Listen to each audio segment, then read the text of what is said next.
There is blind justice, and then there is trading justice, so that you can finally afford to get that laser eye surgery. Not only will people find you more attractive once you ditch those old glasses, you'll be able to see your charts better. That's what we call win-win. Speaking of winning, it's time for a little trading justice. Brought to you by TackleTrading.com. Welcome to episode 2 of Tackle Trading's podcast with your host, Matt Justice, along with co-host and my trading partner, Tim Justice. Tim, how you doing today? Doing great. How you doing, Matt? Oh, can't complain. You know, I was watching, probably you are as well, we're avid NFL fans, but I was watching the NFL draft over the weekend, and Jim Harbaugh and the GM from the 49ers, Trent Bulk. Jim Harbaugh made a statement, and you were probably aware of this, that they were very active in trading during the draft, right? Going in, going out, flipping picks. I mean, just an unreal draft by the Niners. And then yesterday they were doing an interview with Jim Harbaugh, and he said, "You know what? I have a lot more respect for people who make a living trading." And That's funny. I just thought that was I thought that was so cool that somebody like Jim Harbaugh would say something like that, because this business is a fickle business sometimes, and even the best technicians in the world, the best traders in the world, they can have moments where it becomes difficult. And the market right now, I mean, talk about a difficult market. The last month of trading has just been so up and down, and we're starting to see so many different cycles in the market. What's your take on the proverbial bull versus bear argument? Who's winning that battle right now? Well, before I get into that, I'll say this. It's interesting that you bring up the NFL draft, because I'm such a nerd and I love football. Even, what is it, May? And I'm still loving football. Oh, we're doing our dynasty draft right now. I mean, it's a year-long business for our dynasty football league. I'm sure some people out there, can appreciate that. Other people probably think we're crazy. And the coach of an NFL team, some of them you probably think they could be pretty good CEOs out there for Fortune 500 companies, right? Yeah, I'd say so, yeah. Leadership, ideas. I mean, Jim Harbaugh is one of them. Yeah. I think Harbaugh would fire everybody, though. He probably would. He'd get upset and just fire everybody. Yeah. But, yeah, anyway, the bull-bear argument, it's one of those things that it's almost hard to even defend the Bears, because they haven't been winning much lately. The Bulls have been beating them down for 5 or 6 years in a row, even though I think it's probably that they are the right side of the argument. They just don't win. At some point you have to wonder, who's in control of this market, because the Bulls have just been, going up for 5 or 6 years in a row. Yeah, I can certainly see, obviously that's been the case. I mean, the market's been at all-time highs and whatnot. But you know what? The Bears will have their day in court too, though. And they're starting to even out that battle right now.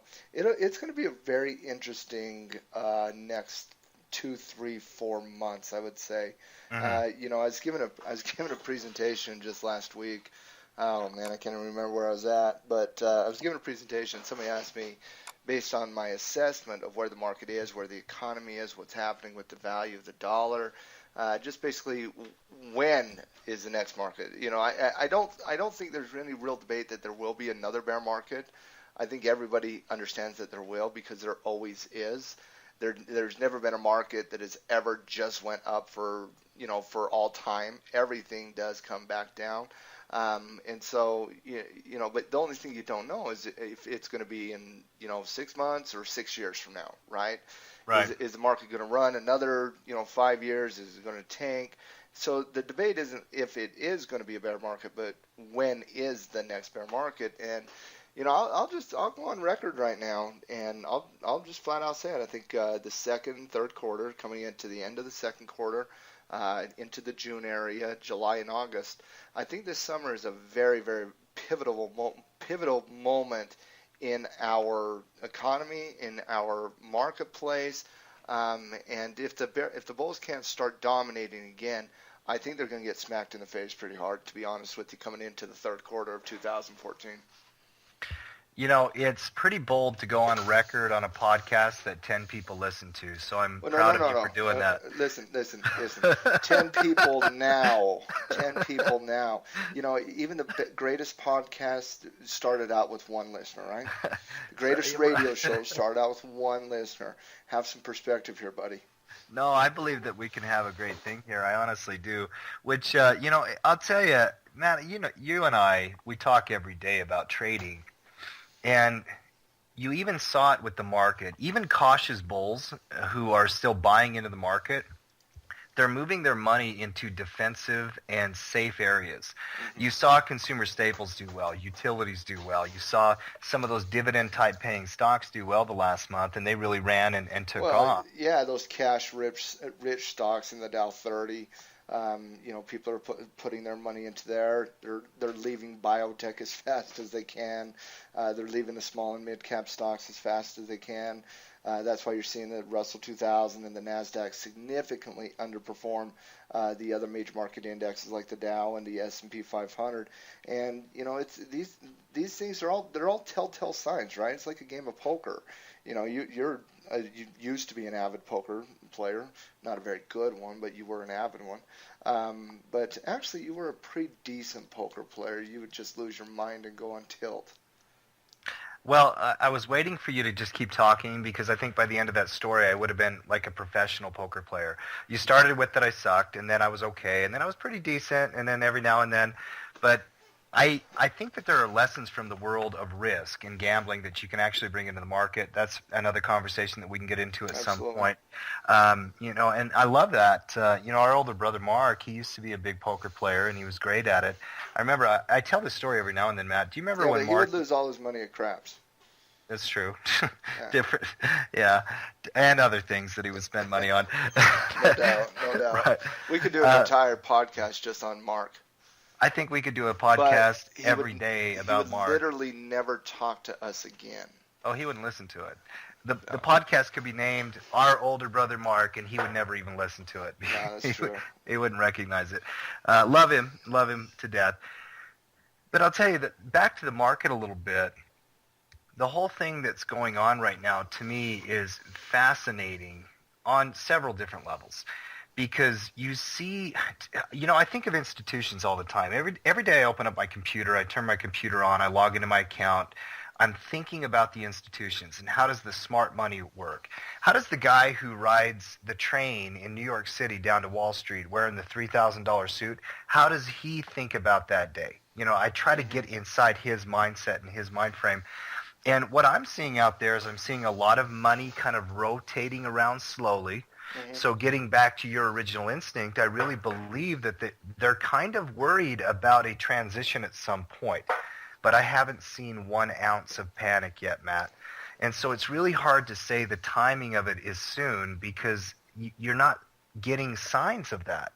Well, I don't know about that. I would have to disagree with that because I do think you're seeing signs of panic. The volatility index has spiked, just recently in the last few weeks.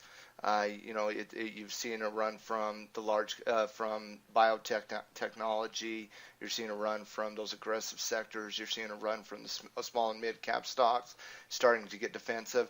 And also, you can see a lot in just the price of the charts. Let's look at the NASDAQ for a second.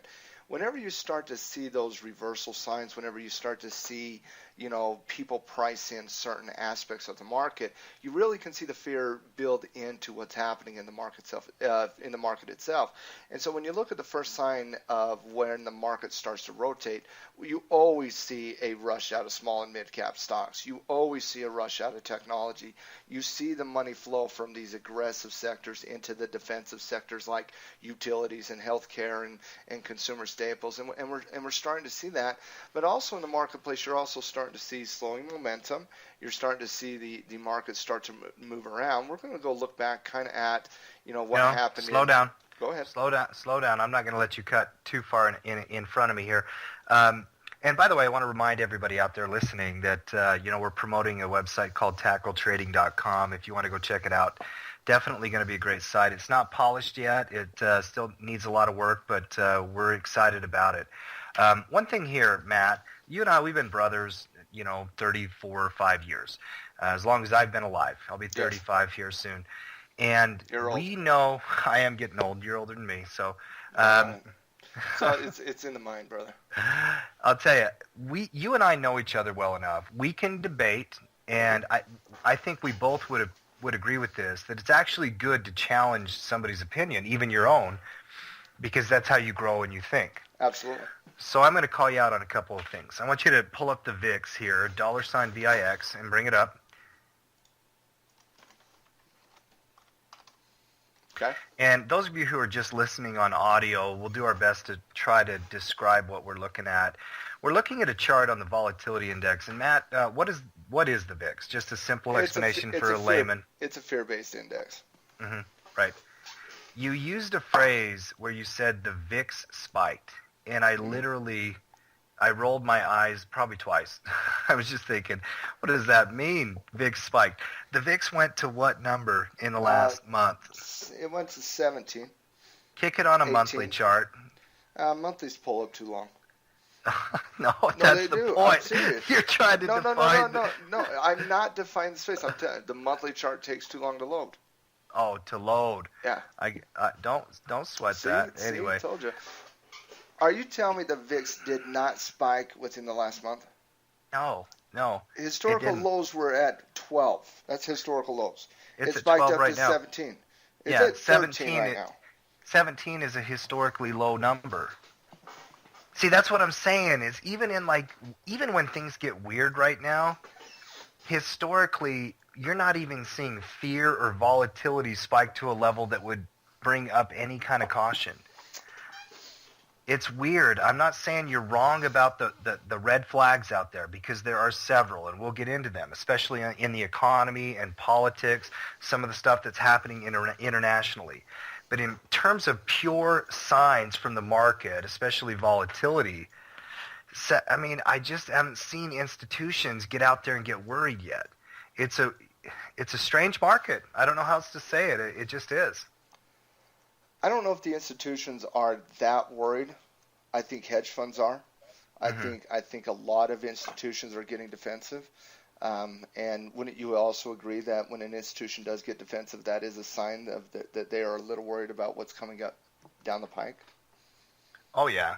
And I think if you went to lunch with any of these guys that run hedge funds or they manage a lot of money and you pinned them down and you said, well, what do you think about the economy? I think they'd probably shoot you straight and say they're really worried about it. But they're not taking action on it yet. Just small actions.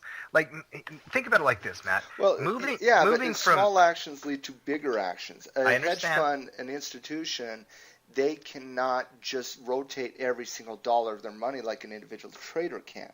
They control massive amounts of money in the marketplace.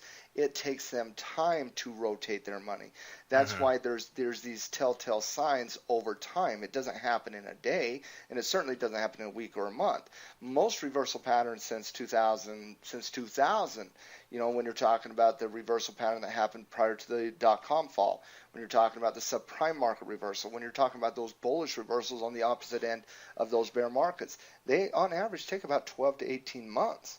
I mean, this isn't something that happens overnight, and that's why I say when you're talking about those telltale signs, we're seeing the first of them. We're not seeing the end of them. The reason that I'm thinking it's a little bit quicker this time than it was, even in 2007, 2008, is because technology is so much faster today than it was back then. You have a lot more traders today. You have high-frequency trading systems today that are driving 40% of the market value on a daily basis. We simply live in a much faster society and market today than we did even 5-6 years ago. And so, the average time of a reversal is 12 to 18 months. I actually think it's going to be less than a year overall. You know what's interesting about us, Matt? Sometimes I catch myself thinking, we're saying the same thing, and we're still sounding like we're debating it. Well, at the end of it, I think we both agree that there is some things to be worried about. I'm probably a little more bearish than you are in the marketplace itself. just because I'm typically a little more aggressive in that capacity. I put a lot more emphasis on technical analysis. You put more emphasis on portfolio management. There's different ways to go about it, and that's why having someone like you on my team really kind of evens me out in terms of that, because I do put a lot of emphasis technically, and right now, technically speaking, I'm seeing slowing momentum. When you look at the marketplace, we're looking at the NASDAQ right now. This is the first time since 2011 that the NASDAQ has actually came into the same support level at 4,000. This is the first time since really 2011 that quick bear market. People don't want to say that, but it did go down about 18-19% since 2011. That you're seeing slowing momentum, that you're seeing reversal patterns in the marketplace. We've only seen this 2 other times in the marketplace since 2008. One time the market crashed 60%. The other time it went down right around 18%. You can't deny those things have happened in history, and the signs are already there right now. So I think with all of that, you're starting to see these big dogs take defensive positions because they have to. You are so rooting for a bear market. Oh, you absolutely. can feel it in every bit of your energy. I'm excited. I'm excited for a bear market. Back in 2008, 2007, we were still babies as traders back then. We weren't prepared, and we had never seen a bear market. We didn't start trading until like 05, 06, and really 06. And we weren't. I didn't even know what the market was in the dot-com crash, right? So it was our first marketplace, and it was just we weren't as prepared. And so now, I think after years and years of trading now and seeing different market cycles, seeing how the market reacts differently based on the Fed or the economic reports or earnings seasons, I feel a lot better myself and a lot more prepared to take advantage of the next bear market simply because I've seen more market cycles. I agree 100%. In fact, most traders that I've ever talked to will tell you, the first bear market, they usually don't necessarily know how to deal with it. And those of you who are out there who are new, try to make that not be you. Get yourself ready and practice, whether it's through back testing or going back and just doing your own forward testing, whatever it takes, and understand how to play that bear market. One of the best things that you can ever do, Matt, I think not only in life but in trading, is to surround yourself with people who have independent opinions. Of course. So that you can actually gather, honest information and all that kind of stuff. So that's where networking is huge. I can't tell you how many of the colleagues we've made, over at our group, have really benefited me with my own trading and my decision making. The more people you can put on your team that you talk to, all the time. Maybe you don't trade with them, but you talk to them about trading and their styles of trading and everything they do. It's just going to make you a better trader over time. Now, getting back to the bear market real quick, my little bullish friend. If the NASDAQ itself, if the NASDAQ breaks 4,000, where do you see this market going? Very tough question, to be honest, because it depends on why it broke 4,000 and what the news is. Because I'm probably more bearish than you are when it happens. Maybe not. I think we're probably about the same. Probably about the same. It just all depends. If it's just because institutions are making up some BS about corporate earnings and blah, blah, blah, it probably will just have about an 8 to 10% correction and then come back. Well, the Russell's already corrected close to 10%. Right, and so and the NASDAQ's getting there, but and the S&P, NASDAQ's the Dow, right there. Maybe even 12, 15. But that's not the big one, though. There's a big difference between whatever number you want to throw out and the big one. The big one's 60%, Matt. Well, it's I huge agree, and that's correction. why I say whenever you start talking about bear markets, you can't just assume 60-50%. You can't do that. You got to assume first correction. That's what you got to assume, and a correction's between 10 and 20%. Typically, right. Closer to the 20%. That's what you got to assume. If it can get past that level, at that point, then when you're looking at that, just to kind of show people on price who are going to watch the video here, when you're looking at that, let's look at the S&P 500 in 2007, 2008. At this point, when the market broke support, right there at, it was right around 1430, right when it broke support right there. You're only down about 8-9% at that point. It ultimately comes down another 150 points. At this point, you're down about 18%. Okay, that's your correction. Now, the make or break time is not here. It's on the retracement. If it retraces back up and can't get back up above its historical support levels, it's at that point where you can start thinking about, bigger numbers coming back down, because at that point, this pattern is such a popular bearish pattern. It's called the kiss of death. At that point, if it can't get back above, everybody's just going to start running for the woods. Everybody's going to run and try to hide and cover themselves and so on and so forth. You had the exact same scenario play out in 2011, where you at the top here, you're about 1365, come down to the breakdown, you're down about 7-8% on the breakdown right there. So very consistent what we saw in the subprime market. It comes down to about 18%. If you come all the way down here, it's like 19%. But it comes down to about 17-18%, and then it retraces back up and tries to get back above, but then it breaks up above. And so that market just corrected. It didn't actually form that larger thing. This kiss of death pattern here, it's always going to retest. And at that point, guys, it's really, you're only down 7-8% on the market, sometimes 9%. But it's that pattern that I think that when you can start thinking of more of a bigger bearish number. When you're looking at the S&P 500, we haven't even started that cycle yet. I mean, that's right. I mean, all we've seen in the S&P 500 and the Dow Jones, by the way, all we've seen in these larger cap stocks is slowing momentum. Which we saw, of course, in 2007. We saw it in 2011, and you see that whenever any prior trend ends, it doesn't mean it's going to reverse. But when you're looking at the NASDAQ's already doing it. When you're looking at the Russell 2000, the Russell 2000's already doing it. You're already at that 7-8% mark.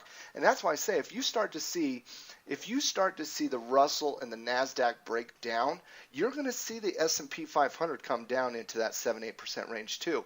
The NASDAQ and the Russell is going to lead the charge. That's why I say if we're closer to the bear market than we think, but it doesn't mean it has to happen. That's why we say if it breaks. If the Russell 2000 breaks 1100, if the NASDAQ breaks 4000, I honestly believe you're going to see a tremendous amount of volatility, a tremendous amount of movement to the downside. That's why the market, the NASDAQ and the Russells tried so hard right at that support level over the last month. I mean, look at the Russell in the last month. Every week except one out of 5 weeks, every week it's tested that number. When you're looking at the NASDAQ itself, every week except one in the last 5 weeks has tested that 4,000 number. And every time it comes down to that, what do the buyers do? They come in and they force it back up, because I believe everybody knows what's going to happen if it breaks those numbers, 1,100 in the RUT and 4,000 in the NASDAQ. You know what I love about this, Matt, is, and I mean this sincerely, not any joking, no sarcasm aside, is that here it is Sunday night, and you're getting fired up about the markets. I can't wait. No, I think it's absolutely reasonable for people to disagree. I think some of the smartest people in the world will disagree. You put two technicians in a room together, they're going to disagree. It's healthy to have debate in our society. It's healthy to have debate because, like you said initially, it pushes your mind. It makes you think. It makes you work through the solution.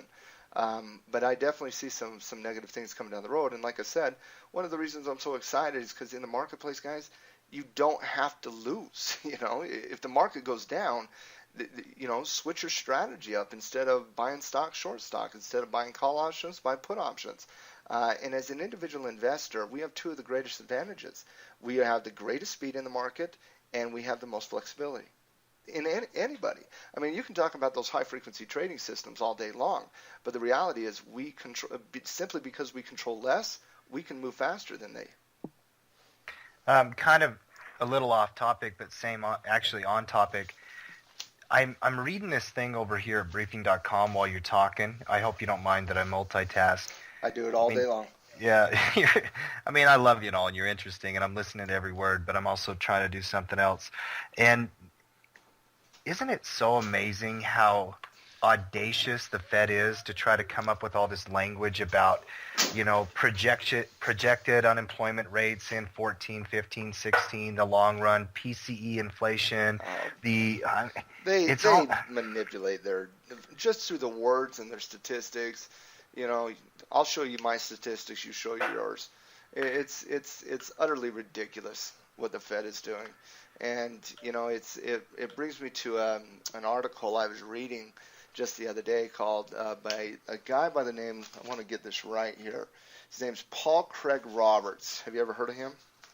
Yes, I have. In fact, actually, just from you, and I got to tell you before you get into this, Paul Craig Roberts.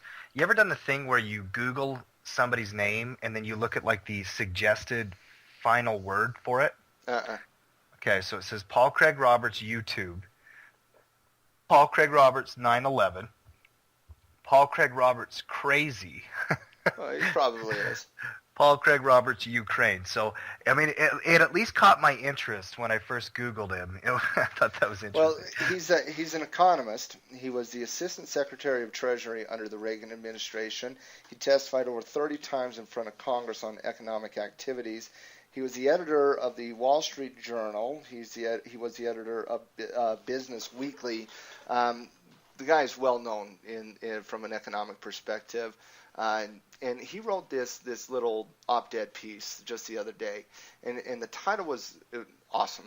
He said, "The U.S. economy is a house of cards." Now, I want to read a couple statements that Paul says, Mr. Roberts says in this, and I want to get your take on it. First of all, he says, "The U.S. economy is a house of cards. Every aspect of it is fraudulent, and the illusion of recovery is created by fraudulent statistics." Now, you were talking about just that briefing.com report you were reading about how the Fed does this, and this, and that's basically what Mr. Roberts is referring to, is that all these statistics that are created, they're using their statistics just to basically show the American populace that, it's not as bad as you guys feel it is.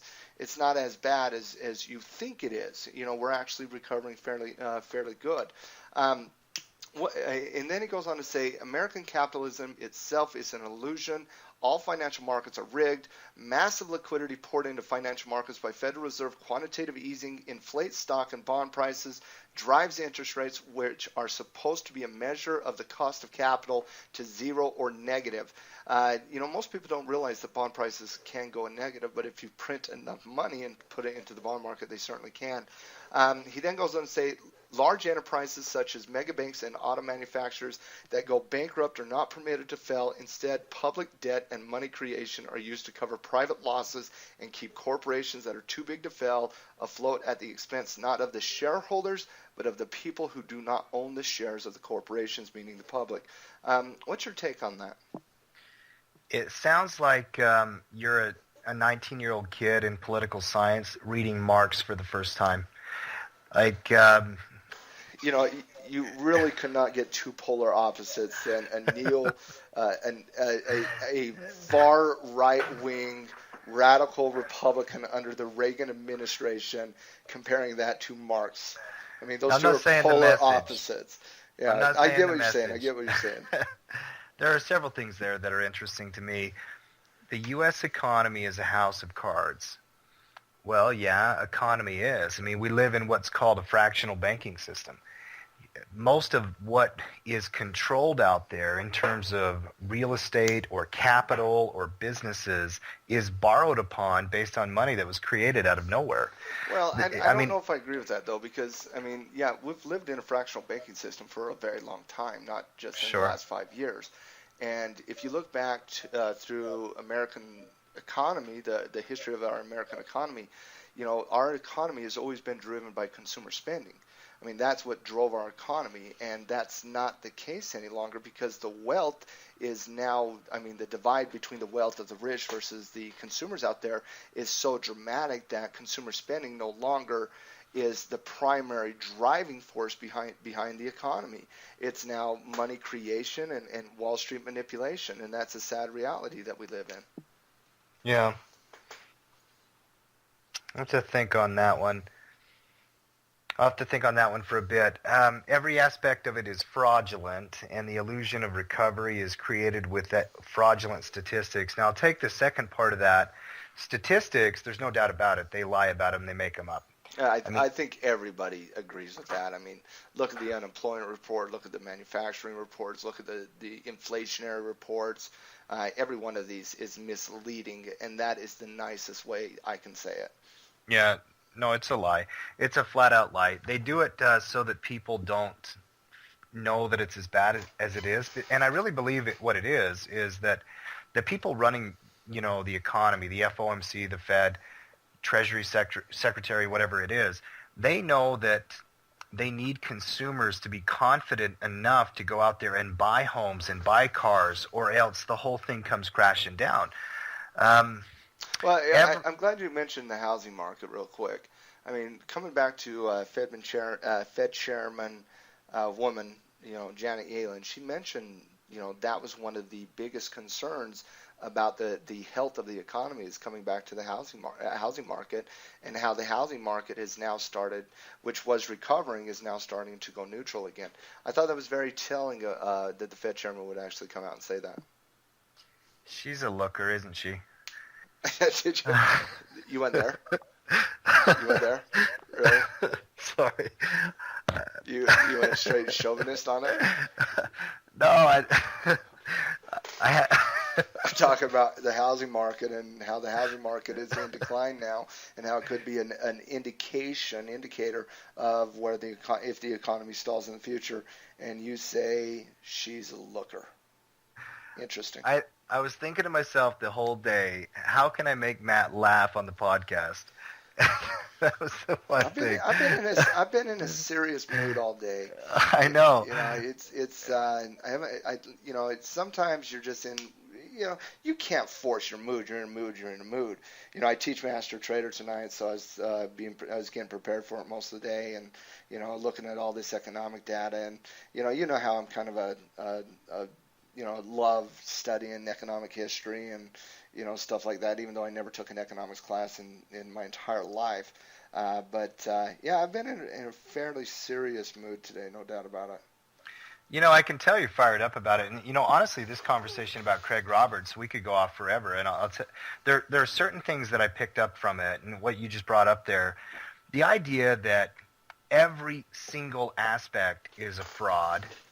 And then he makes a statement, American capitalism itself is an illusion. There's a reason why I used the word Marx earlier. Mm-hmm. It reminds me of reading 19th century radicals. And it's not about whether their ideologies are in the same lane. It has nothing to do with that. That's what it reminded me of. I read the article and I was just like, am I in poli-sci 101 again? I mean, what's going on here? This does have the reading of a political science that, Dr. Roberts would make you debate back in, 2000. Definitely. I get that feeling as well. But, to me, when I'm looking at what he just said there, it just brings back to who has the risk in the marketplace. You look at mutual funds, for example. Mutual funds have no risk, none at all. The investors in the mutual funds have all the risk. The money managers, they're going to make their money regardless of if the market goes up or down. They're going to get paid their percentage regardless. They have no risk there. I saw an article recently on hedge funds about hedge funds that they will take, even despite the fact that even the best hedge funds out there in the marketplace underperform the market, right? Despite that, they still take 20% of the gains. 20% of the gains, T. That's what they take. And on losses, guess what they still take? 1%. None. Yeah, 1. No, they still take 1%. 1% on the, where's the risk in a hedge fund? Who has all the risk there?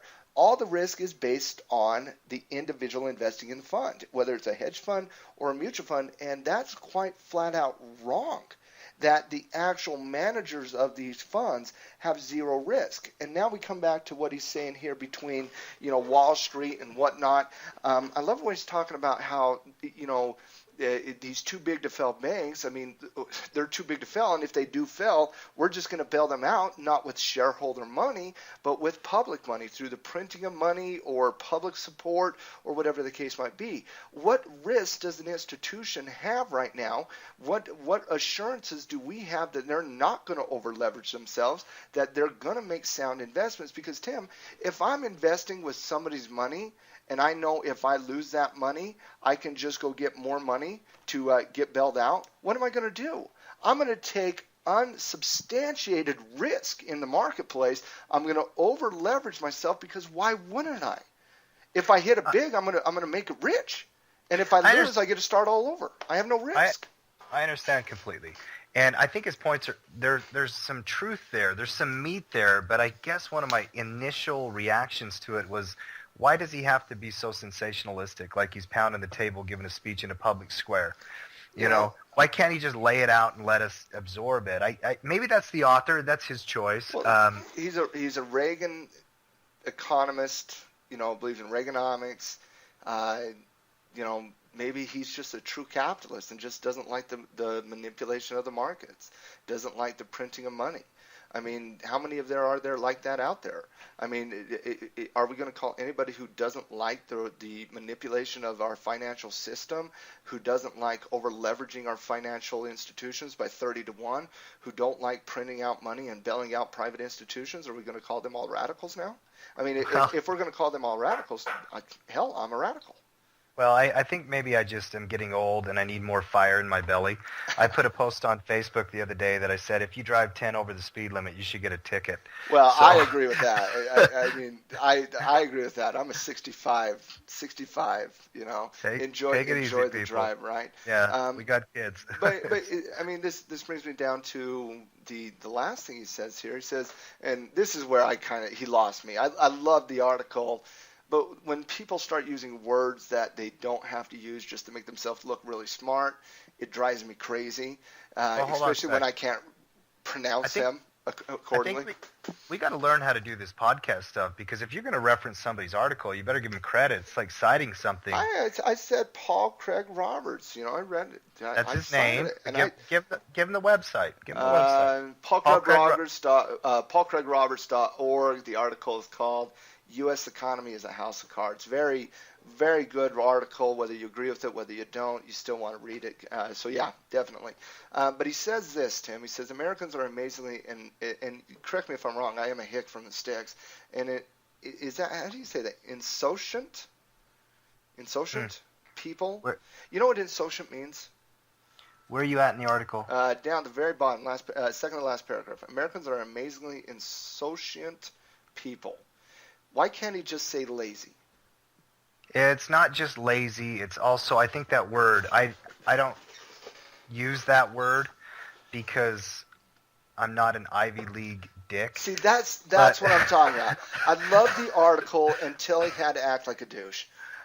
Seriously, come on, just say Americans are amazingly lazy or occupied, or, I mean, you could throw out 10 other words that everybody understands. I had to go look that word up.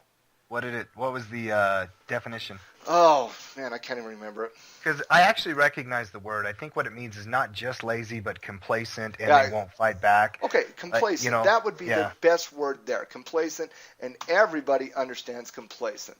It basically means showing a lack of concern, indifferent, complacent, unconcerned, unworried, these types of words.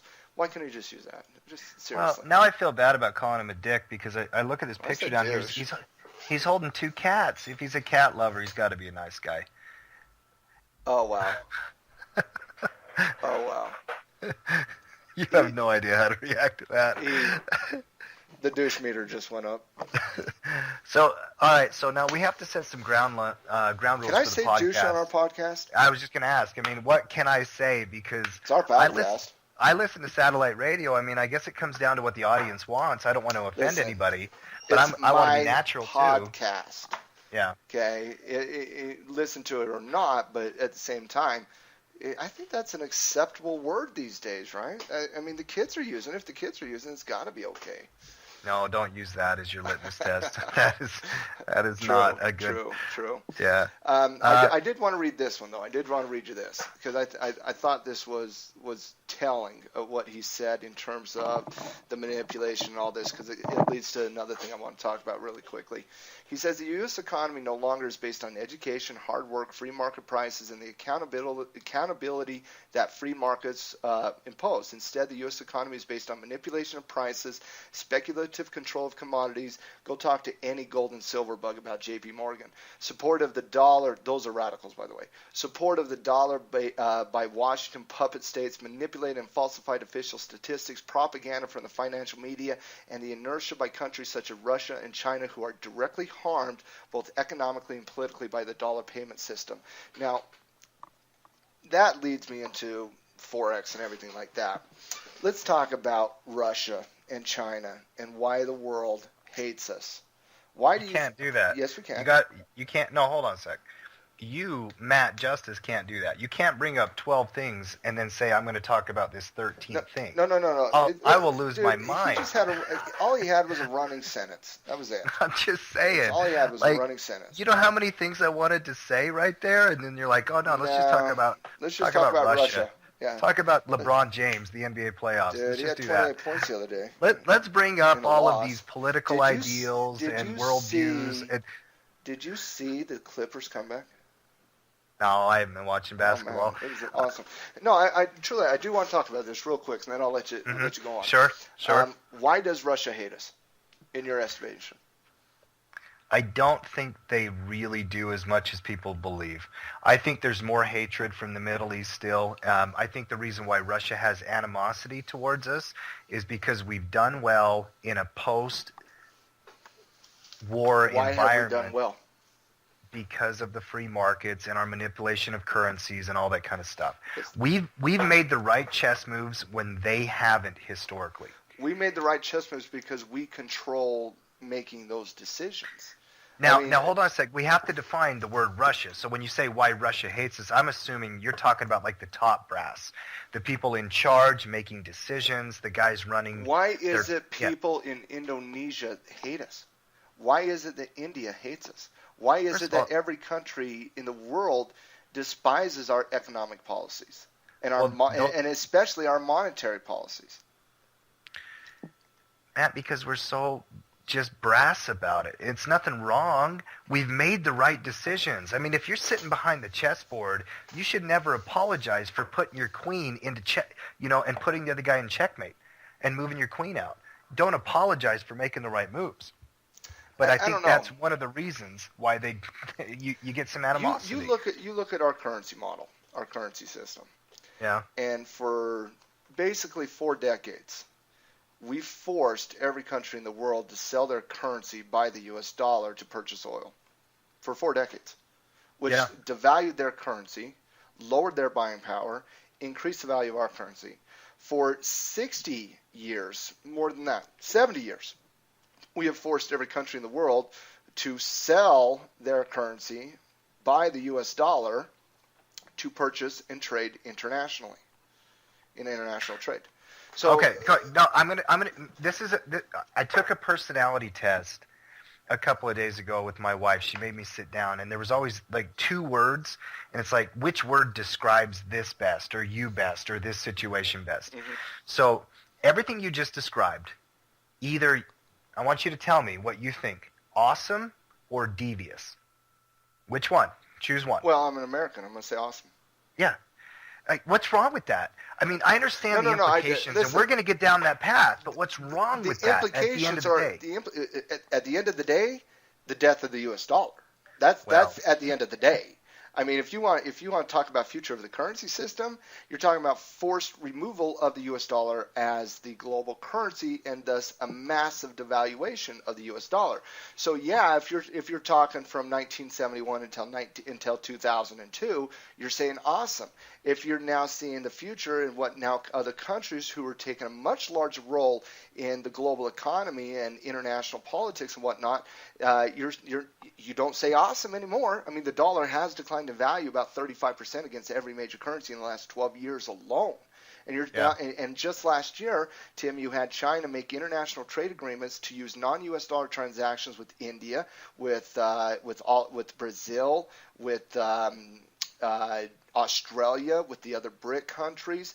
In 2013, you saw the IMF, you saw the United Nations, and you saw almost every country in the globe call for a new currency standard. And yeah, we have the economic might of the U.S. economy, which is a $16.2 trillion economy.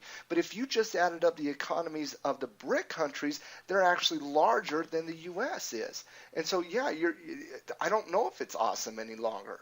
I think our forced devaluation of other currencies is catching up to us, and I think it's going to lead to a very, very big decline in the value of the dollar over the next decade. You know, I think we got to make a decision. Like, we can't both be the passionate guy. Like, either you're the passionate guy or I am. One of us has to be laid back, right? Can you ever have enough passion? Is that me? I'll be the Dude, laid back you're the guy. hippie. I'll be like this sniper in the background. I'm just laying in the weeds, hanging out, and every now and then I just shoot a shot all the way across the field. You did snipe my VIX comment. Did. I got no problem with it. Yeah, you did snipe that. You were right too, by the way. Well, I mean, we'll be right and wrong. I mean, you and I have been debating markets for 10 years now, Matt. It's invaluable to have somebody that will push back. Tell me this: if the dollar is no longer the reserve currency, will you still say awesome to your U.S. made all the right moves comment? Absolutely, because the chessboard, you only have the move you have in front of you, and there are only certain savants that can think 15 moves in advance. We're talking about things that happened 20, 30, 50 years ago. They did what they had to do at the time. No, we're also talking about things that are happening in 2012, 2013, 2014. That's what I'm saying. Let's focus on what they're deciding right now, because that's the only thing that really matters. I might not say awesome to what they're doing right now. Like kicking Russia out of the G8, now G7, I don't know. The moves they're allowing around the globe, some of it may be out of their control, Matt. The world economy is developing in a way to where the U.S. may not have the same role it has historically. To me, there's no doubt that's going to be the case. Sure. I mean, just because other countries are catching up. I mean, everybody knows China. Everybody knows that they're an $8.1 trillion economy, about half the size of the U.S. economy, but they're growing at 7.4%. We're growing, right about, if you trust the number, right about 2.5%. Had a pretty good second quarter in GDP, though, I think, coming out of that really nasty winter. But, yeah, I don't think there's any debate that the rest of the world is catching up to a certain extent. But, the only salvation for the American economy truly is this, and this is my assessment, is that the rest of the world is just slightly less competent than we are. How better can you close a podcast than American nationalism? It's a beautiful thing. No, seriously, look at it. Look at the European states. I am proud to be an American. You can't sing. You cannot sing. No, but truly, I mean, especially the Eurozone. I mean, the Eurozone were primed to take over. They were primed to take over as the global currency. They were primed to be the leader. And yet their debt, they just couldn't control their debt. And now they have to basically borrow our money just to pay down their debt. I mean, it's ridiculous. You and I are on the same vein. I make fun of you and I tease you, but it's fascinating to watch the whole thing. The one thing I always keep coming back to, for my own self, my own life, where I'm at individually, is as interesting as these global stories are, I'm not going to let that affect my mood or my day. And my job as an individual inside of all of this mess that is happening out there is I have to figure out the best way for me to take care of my own. Yeah. And that may sound selfish, but that's honestly how I feel about it. It's selfish and it's greedy and it's beautiful because that's exactly how it should be. You are the CEO of your family, and you can literally, I mean, if you know how to invest, how to trade, you can break away from the financial statement of the U.S. economy. You know, you do not have to be reliant on a corporation. You do not have to be reliant on anybody. You can invest for yourself with knowledge. We live in a financial ignorant society right now, but that doesn't always have to be the case. And that's one of the reasons why we started Tackle Trading. You know, to push the good word of trading and investing and taking control, because most people, they know things are going wrong. They know things aren't as happy-go-lucky as what they read about, but they don't know even how to ask the right questions. They don't even, you know, I had my father-in-law just the other day, just last night. He came over for a couple beers. We, you know, made a couple steaks. We're eating, you know, steaks, lasagna, having some brews, and he says, Matt, I know this lady. She's like mid-50s, and she's really scared. Her husband just passed, and they have money in a 401k, and she doesn't know what to do. Can you talk to her and tell her what to do? Now, what would you say to that, Tim, knowing who we are as investors and how long it has taken us to figure out what to do? What would you say to that? Well, the first thing I would say is I will be happy to talk to her. Absolutely. That would be the very first thing I would say, and assure him that he can always come to me and ask for advice. Because one thing I believe in is that, you know, when you have this knowledge and you're a human being that, you know, has been where these other people are, you should want to share it. Absolutely. So that would be the first thing. And then the second thing I would say is I can't promise you anything because you can't. You don't want to promise that you have the answer to somebody else's problems, because we don't. At the end of the day, people have to be able to get as much information as they can and kind of lift themselves up a little bit. And then what I would do in that conversation, Matt, is I would help her first before I gave her any advice, is I would help her understand what she has. It amazes me and shocks me when I talk to people. I had a friend, same situation, won't go on about it, but she asked me for advice on her 401k. She didn't even know what a stock was. No, I know. Simplest they stuff. They can't tell you what a mutual fund is. I guarantee. See, Tim, I would do the exact same, but I would never tell her what to do. No. Ever. No, I would try to inform her. I would lay out all the cards. This is where your money is. Okay, this is where you're allocated. I will definitely do that, but I will never tell them what to do, because if you tell them what to do, they're just going to do that one thing. And then when that one thing eventually goes against them, which it will, okay, who are they going to blame? Well, I ain't worried about them blaming me if I have an honest opinion. You don't live in Huntington, Utah. It does remind me, though, of advice I gave a friend a few years ago. He came to me, he's like, oh, man, my buddy, he's getting a divorce, and I really hate his wife. And I said, listen, don't say one bad word about her, because until that thing goes through and they're actually divorced and all this, you never know. And eventually it came back to where they got back together. And a couple of years later, he called me and says, oh, yeah, Tim, that was really good advice, because I would have ruined that friendship. Oh, guaranteed. Yeah. They would never have spoken again. No. You know, it just comes back to the fact that people right now, they don't even know what the most important number is, and that's the number for their retirement. I mean, my heart goes out to this individual. She's 55 years old, and, you know, I want to help, but at the same time, you can't truly help people that don't want to help themselves. You know, True. You got it. True. And so you have to realize, though, Matt, I think that you might be overlooking a very simple thing. Even explaining, listen, this is what you got. This is where the economy is. This is where we're moving. This is what the potential risks are. You know, it's one thing when you're talking with a trader and you're like, oh, yeah, this thing is cooked, you know. It's another thing when you're talking with somebody who's dealing with their retirement, let alone a loss. I mean, she sounds like she just lost her husband, too. Yeah, he died about 2 weeks ago. Oh, God. Yeah. You know, so... It's sad, I mean, but how many stories out there are just like that, though? Yeah, sit down with her. Honestly, this is my advice. I'm definitely going to. And I told Kevin I was going to do that. I said, you know what? Give her my number. I'll talk to her, and I'll go through it and see where she's allocated, and I'll talk to her about risk. But I'm not going to tell her what to do. And I explained that to Kevin, and he knew that. He knows me well enough to know I'm not going to tell him what to do, let alone somebody he knows. I told Kevin one day that I would teach him how to do it if he wanted to. That's what I told him, and I stand by that. So, people got to help themselves. Let's quickly, let's prepare people for the week. This week in the marketplace, we got a few things. Economic reports. Earnings season is coming down. We're not really dealing with a lot of that. We still have Macy's, Walmart, JCPenney, Kohl's, Nordstrom, Dillard's, Sony, Cisco. Those are the major earnings reports this week. Speaking of earnings real quick, what was your take on earnings this past season?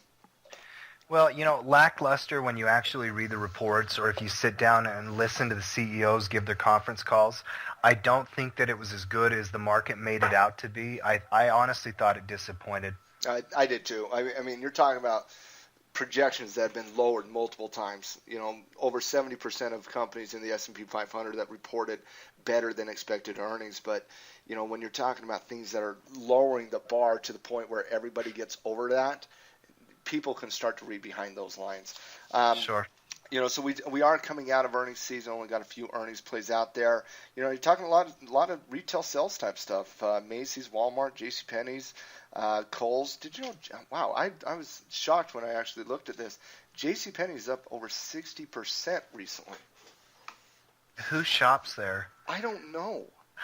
I'm not shocked. Do you know a soul that actually shops at JCPenney? My ex-wife does, so yes, I do. Oh, yeah. Wow, I could have nailed that one. Yeah, so that was a softball. 12 years ago, yeah, but yeah, she I loves will JCPenney. bet you she does not shop at JCPenney anymore. I would bet every dime I own that she does. Oh, wow. Yeah. If that is the populace that supports JCPenney, I do not see JCPenney being healthy in the future. She must be doing well, up 60%. Yeah. Shockingly, I know, shockingly. Kohl's, Nordstrom, Dillard's. A lot of retail sales type things coming out this week. I think the biggest one out there is Walmart. Seeing what Walmart and Cisco is going to do. Economically this week, we got reports almost every day except Monday. Retail sales numbers coming in on Tuesday. Expect a little bit of bump in retail sales over the last month projections. We got our inflationary reports, the PPI report, which is the Producers Price Index, and the CPI report, the Consumer Price Index, on Wednesday and Thursday. Expect to not believe anything those numbers come out and say. Manufacturing comes out on Thursday. That's the Philadelphia Manufacturing Index. Fed Chairman Yellen gives a speech 7 p.m. Eastern Standard Time on Thursday, and we come to close with the building permits and consumer sentiment in the marketplace. Personally, I expect international news to dominate the market this week, not economic news. You'll see economic bumps. You'll see a few earnings bumps, but for the most part, I think that Ukrainian situation is going to take center stage again. Your thoughts? What's going on over there? Putin he has a shirt off with the gun on his back. Oh my God! That guy, dude, he rides a horse without a shirt on. You know that guy in the commercials? It's 2014, Vladimir. Right. You know that guy in the commercials, like the most interesting man in the world? He might be there. Putin's his best friend. Yeah, they're like beer Facebook buddies. Yeah, absolutely. They only have one Facebook friend, each other. That's it. Scary. But here, okay, Vladimir's walking with a gun, 6 shooters, no shirt on a horse, and President Obama's rolling up in a Tesla. Hey, don't bring Obama into this. We don't have enough time for me to defend him. I voted for Obama, and I'm glad I did, honestly. You look at Romney and Obama for a second. Romney this week, okay? Romney calls for a higher wage hike, a minimum wage hike this week. He has now flip-flopped on that 3 different times. He initially supported a minimum wage hike. During the presidential election of 2012, he did not, and now he does, saying he wants to show the American workforce that the Republicans are willing to do what they can to help them get money. Okay, this is Romney. First of all, and this is just my take. Okay, I don't see a lot of difference between Romney and Obama, but with this crisis in Russia, I think would have been completely escalated further than it has if Mitt Romney's the president. I think we would have invaded Iran if Romney's the president. And from the initial standpoint, why I did not vote for Romney and why I voted for Obama was I always felt Mitt Romney would be more likely or thus more probable to drop a bomb on somebody. Before I comment, which I'm fascinated with, let me ask you one question. I want a quick answer, 5 seconds or less. Talking politics, do you think it's good or bad for the podcast? Oh, I don't care. Well, that's not an answer. I said good or bad. For our demographic, bad. No, I think for some it's bad, but I think long term it's good because at the end of the day, you have to be able to throw your opinion out there and not worry about what people think. And so, guys, we are going to talk politics on here. I can promise you, we're not left or right. It's not about that. We're libertarians. We have very independent opinions. So just accept that. If you listen to the podcast and you enjoy it, just accept it. Here's the thing. No, seriously though. I mean, we're very independent-minded people. Neither one of us are Republicans or Democrats. I'm more of a libertarian than I am anything else. Just stay out of my personal business and stay out of my pocketbook. No, you got it. The thing about it is, Tim, ignorant people refuse to talk politics. And I don't know why. Because they can't handle their own emotions for the subject. Okay, if you don't agree with them, you're a neo-fascist or you're a neoliberal or you're a radical right-wing or something along those lines. Politics has a direct impact on market prices. Politics has a direct impact on our economy. Politics drives the I mean, you have to have an open debate and conversation about politics. Politics is not a naughty word. Okay? No, it's not. And I mean, I don't know when. It's time to grow up and stop getting offended at people who differ from you. Well, exactly. I mean, if you're an adult, you have to be around people with diverse opinions. And I guess a lot of it just comes at how, you approach it. Because if the person presenting another opinion is willing to engage you and listen to your opinion, it's easier. Sometimes you get these it's like noise on one side or the other, and that's not me and that's not you, and I know that. Yeah, but it's just stop getting offended when people differ. It drives me crazy. I don't agree with everybody, and everybody certainly doesn't agree with me. And you and we don't agree. We debate all the time, but at the end of it all, I have to prove you wrong at least 5 times a week. Well, sometimes you're not very successful at that, though. So what was the original thing about Romney? Anyways, no, he Romney and Obama and whatnot. Anyways, when I saw Romney flip-flopped on minimum wage increase, it kind of drove me a little crazy. It just reminded me of how much I hate politicians in general. Both Republicans, Democrats, centrists, you name it.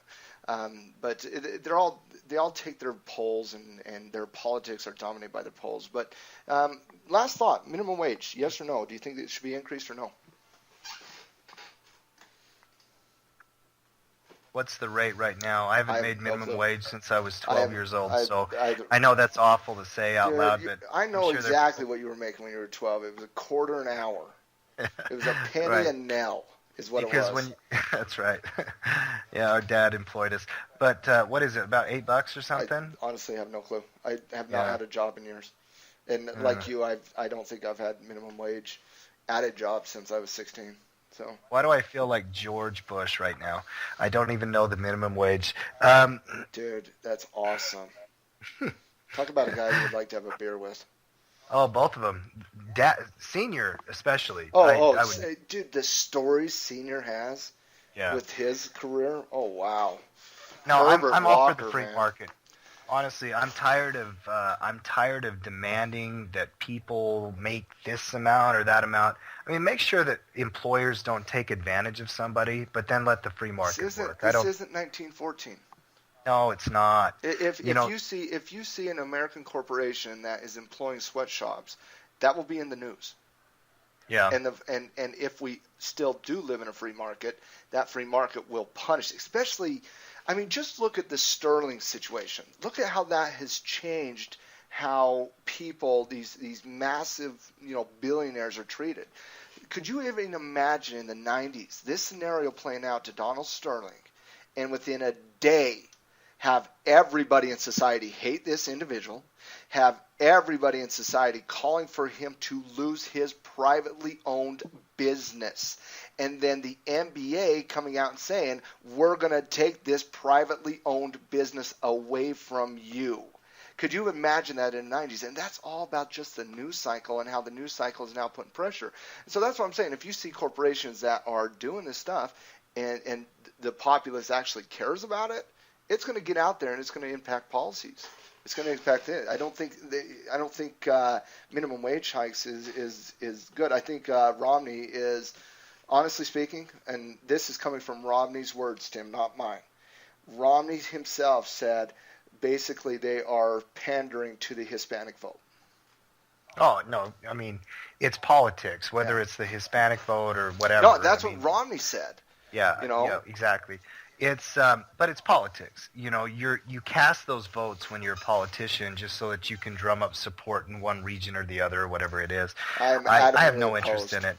As a trader, as somebody who thinks about money, as an entrepreneur, I mean, the idea that we have to say that minimum wage is at a certain level, I don't know. I mean, I know honestly, Tim, you're going to see more outsourcing if you hike the minimum wage. That's already a big issue within our employment market. How corporations are now outsourcing to, to foreign countries where they have a cheaper labor force than we do here. I do not think it's a good thing for the American economy. I do not think it's a good thing for the American worker to increase minimum wages. Honestly, I think it's complicated and boring. It's complicated and boring to me. And boring. I don't care. I wish I did. I just can't wrap my head around it because I know people that probably would work for minimum wage. I can think of a few friends I have that maybe they're not an advocate of this or that, or maybe they're not out there doing their thing and an entrepreneur finding a business or whatever it is. And I don't want them to be a victim of some big corporation, but then again, at some level, you're like, yeah, but it's the free market. I mean, I believe in the free market. I believe in capitalism. It's hard to have both sides of it. I mean, if you are a true capitalist, it's very difficult to support a minimum wage hike for me. If you're a true capitalist, me too. And not to say that everything capitalist is good. We've seen capitalism be very greedy, and we've seen an immense shift in economic wealth, and we've seen the consumer populace be taken advantage of in the marketplaces for the last 15 years. So not everything is good about capitalism, but at the end of the day, that goes to the collective financial literacy in America as well, and that's one of the biggest problems we're seeing with right now. The website, guys, is tackletrading.com, and that's why we're here doing the podcast. Matt, I've been thinking the whole day about how, this is our second one. Episode number 2, baby. Absolutely. And it's all about growth. You listen to other people do radio programs, podcasts, that kind of thing. You kind of pick up what you like that they do and those type of things. I like what we're doing, and I know it's going to get better every time. I'm excited about it. All right, buddy. I'm going to go teach class. I will see you. I'll talk to you after class, guys. If you like the podcast, tell your friends about it. Keep this party rolling. Thanks, everybody. We'll see you next week. Been listening to the Trading Justice podcast. If you've enjoyed yourself and think that the conversations and topics we've covered are important, help spread the word. Give us your feedback. 5 stars on iTunes, like us on Facebook, and follow us on Twitter. The Trading Justice podcast is proudly sponsored by TackleTrading.com. Get off the sidelines and get in the game.